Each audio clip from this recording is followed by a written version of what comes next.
Samedi 31 août 2024, bonsoir à tous et merci de suivre le flash d'information sur RTI 2. Comme tous les samedis, nous nous rendrons pour notre rubrique du jour, l'escale 225, nous nous rendrons à Assini Mafia où pendant 10 jours la culture Essouma a brillé de mille feux. Cette célébration s'est faite à l'occasion de la 34e édition du festival Klembié Beach de cette partie du sud Comoé. 7000 festivaliers, voire plus, composés en majorité de jeunes, ont vécu cette rencontre dans une ambiance de fête, une ambiance des grands jours pour ces vacances 2024. Et pour le compte de la rédaction de RTI 2, Joël Gosset et Ouattara Sidik y étaient pour vous. Et vous le verrez ce soir à 19h30. Retour à Abidjan, ici en société où a été organisées les activités sportives en cette période de vacances pour permettre aux élèves d'occuper leurs vacances sainement. Le tournoi Dominique Ouattara, initié par la Fondation Children of Africa, a été mis en place pour permettre aux élèves de trouver un moyen de distraction, de détente pendant leurs vacances scolaires. Aïcha Guiri et Maïssa Kogay nous racontent l'apothéose de ce tournoi. Apothéose du tournoi Dominique Ouattara, initié par la Fondation Children of Africa. Pour la finale, les équipes FC Banga et Bafana s'affrontent ce samedi 31 août 2024 au complexe sportif d'Abobo-Sogefia. Le coup d'envoi est donné.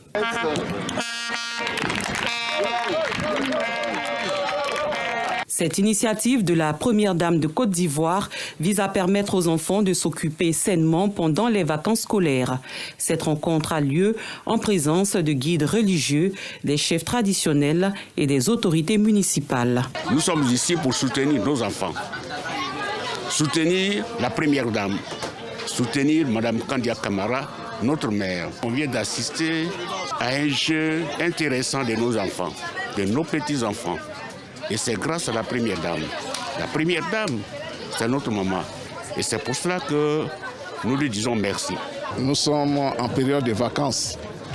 Je crois que la première dame, qui est l'initiatrice de ce tournoi, a bien voulu que nos enfants passent de bons moments de vacances, passent des vacances saines. Et à travers ces moments, vous avez vu la joie qui règne ici et que les jeunes gens ont passé des moments de retrouvailles, de fraternité, de cohésion et de paix.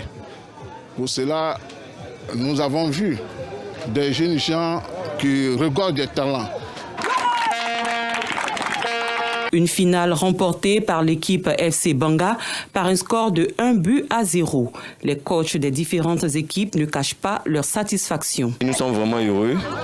Les enfants, même vous le voyez, les enfants sont contents. Et ça fait une fierté pour l'équipe Banga et le président aussi. Et toute la famille Banga. C'est notre deuxième trophée en une année. Vraiment, ça fait une fierté. Ça veut dire que le travail qu'on fait à l'entraînement rentre. C'est une très bonne initiative. Ça a permis à nos gamins de s'exprimer et ça les a permis de voir aussi d'autres équipes afin de pouvoir s'égayer pendant les vacances. On n'a pas démérité, on a perdu la finale. Et les enfants se sont exprimés comme ils se devaient. En cette période de vacances, ce tournoi reste un moyen d'occupation pour les élèves d'Abobo et de consolidation du vivre ensemble. Après la compétition, les équipes finalistes ainsi que les 4 finalistes de l'édition 2023 reçoivent leur récompense.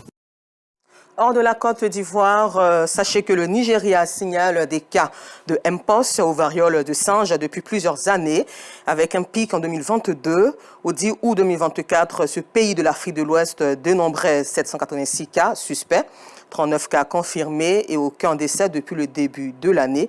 Ailleurs, sur le reste du continent, 12 pays ont signalé des cas. Et toujours au Nigeria, les inondations sont fréquentes pendant la saison des pluies. Au moins 570 personnes ont déjà laissé leur vie dans les inondations qui frappent le Sahel en ce moment même, alors que les autorités des pays concernés tardent à concrétiser leurs promesses.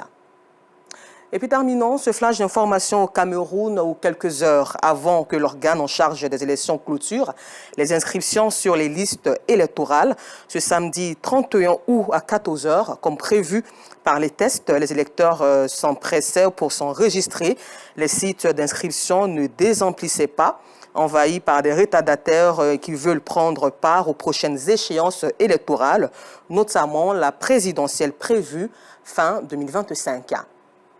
Encore merci à vous de nous avoir suivis. Moi, je vous donne rendez-vous à 19h30, toujours sur RTI 2, mais cette fois-ci pour le temps d'information complet.